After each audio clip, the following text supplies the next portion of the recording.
Congregation of the sisters of charity Maria പ്രൊവിൻസിലെ 3 novices ഈശോയുടെ മാത്രം സ്വന്തമാകാൻ പോകുന്ന സുന്ദരമായ സുദിനം ആഗതമായി.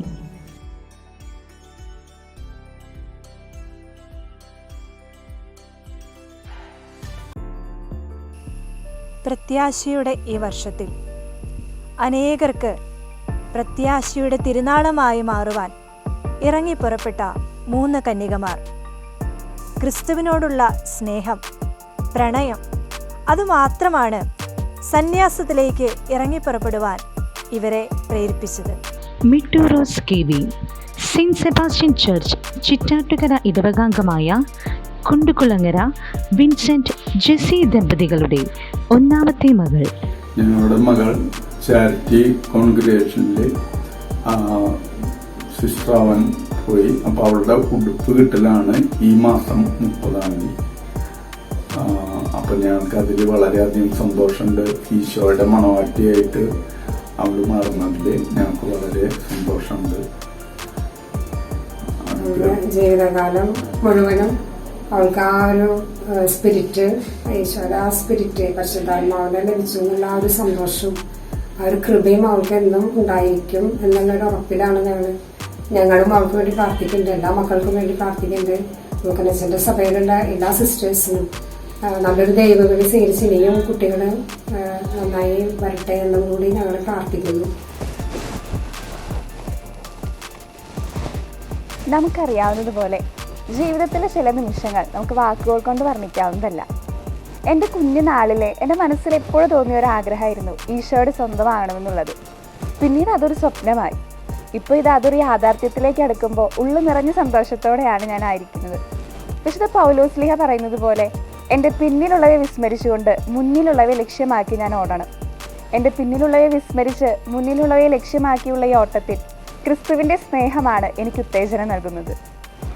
അഖില PA, saint George church Mangad ഇടവകാംഗമായ പുത്തൂർ അന്തോണി LC ദമ്പതികളുടെ 2ാമത്തെ മകൾ. ഏറെ കാലങ്ങൾക്ക് ശേഷം കാത്തിരുന്ന് ദൈവത്തോട് പ്രാർത്ഥിച്ച് ഈശോയ്ക്ക് വേണ്ടി വേല ചെയ്യാനായാലും ഒരു കുഞ്ഞിനെ നൽകണമെന്ന് പറഞ്ഞ് 10-11 വർഷങ്ങൾക്ക് ശേഷം പ്രസവിച്ചതാണ് അഖിലേനെ. അത് മകളുടെ ദൈവവിളിയെ തിരിച്ചറിഞ്ഞപ്പോൾ ഞങ്ങൾ ദൈവത്തിന് തന്നെ ആ മകളെ ഏൽപ്പിച്ചു. ദൈവവേലയ്ക്കായി തന്നെ ആ മകളെ ഞങ്ങൾ ഈശോയ്ക്ക് സമർപ്പിച്ചു. ഒരു ധ്യാനത്തിൽ സിസ്റ്ററിൻ്റെ ടോക്കിലെ ആദ്യ ചോദ്യം ഇപ്രകാരമായിരുന്നു: ക്രിസ്തുവിന് വേണ്ടി ജീവിക്കുവാൻ ചങ്കൂറ്റമുള്ള എത്ര പേരുണ്ട്? അന്ന് തന്നെ എൻ്റെ ഹൃദയത്തിൽ ഞാൻ കോറിയിട്ടു, ക്രിസ്തുവിന് വേണ്ടി ജീവിക്കുവാൻ എനിക്ക് ചങ്കൂറ്റമുണ്ട്. കാണുന്ന വ്യക്തികളെ സ്നേഹിക്കുവാനായി നമുക്ക് എളുപ്പമാണ്. എന്നാൽ കാണാത്ത വ്യക്തിയെ സ്നേഹിക്കുക എന്നത് ഒരു ചലഞ്ചിങ് തന്നെയാണ്. അന്ന് തന്നെ ഞാൻ എൻ്റെ ഹൃദയത്തിൽ ചോദ്യമായി ഉയർത്തി, എന്തുകൊണ്ട് എനിക്ക് ഈ വെല്ലുവിളി ഏറ്റെടുത്തുകൂടാ? പുറപ്പാടിൻ്റെ പുസ്തകം 9-ാം അധ്യായം 16-ാം തിരുവചനം ഇപ്രകാരം പറയുന്നു: എൻ്റെ ശക്തി നിനക്ക് കാണിച്ചു തരുന്നതിനും അങ്ങനെ എൻ്റെ നാമം ലോകം മുഴുവൻ പ്രഘോഷിക്കാനും വേണ്ടിയാണ് ഞാൻ നിന്നെ ജീവിക്കാൻ അനുവദിച്ചത്. എന്നെ ജീവിക്കുവാൻ അനുവദിച്ച ദൈവത്തിന് വേണ്ടി ജീവിക്കുക എന്നതാണ് ഏറ്റവും ശ്രേഷ്ഠമായ ജീവിതം. അതുകൊണ്ട് തന്നെ ഞാൻ എൻ്റെ ഈ സന്യാസ ജീവിതത്തിലേക്ക് ചുവടുകൾ വെച്ചു. Nancy PF, saint George Mangad ഇടവകാംഗമായ പുത്തൂർ സ്റ്റീഫൻ ജോളി ദമ്പതികളുടെ 3ാമത്തെ മകൾ.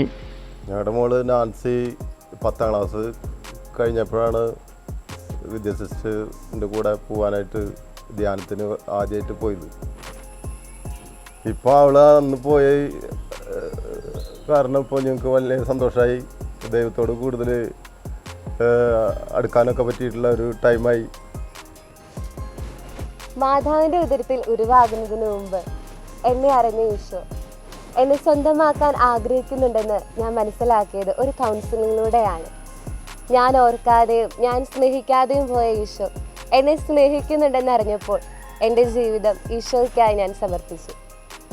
ഉത്തമഗീതം 8:6, നിന്റെ ഹൃദയത്തിൽ മുദ്രയായും നിന്റെ കരത്തിൽ അടയാളമായും എന്നെ പതിക്കുക. ഈ വചനമാണ് എനിക്ക് ശക്തി പകരുന്നത്. ഹൃദയത്തിൽ ഈശോയ്ക്കായി ഒരിടം നൽകിയാൽ പിന്നെ എല്ലാം അവൻ നോക്കുമെന്ന വലിയ ഉറപ്പ്.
2025 ഓഗസ്റ്റ് 30 നിർമ്മലപുരം സെന്റ് ജോസഫ് ദേവാലയത്തിൽ വെച്ച് തൃശൂർ അതിരൂപത മെത്രാപ്പൊലീത്ത മാർ ആൻഡ്രൂസ് താഴത്തുപിതാവിൻ്റെ മുഖ്യ കാർമ്മികത്വത്തിൽ നടക്കുന്ന ഈ പരിപാടിയിലേക്ക് എല്ലാവർക്കും സ്വാഗതം.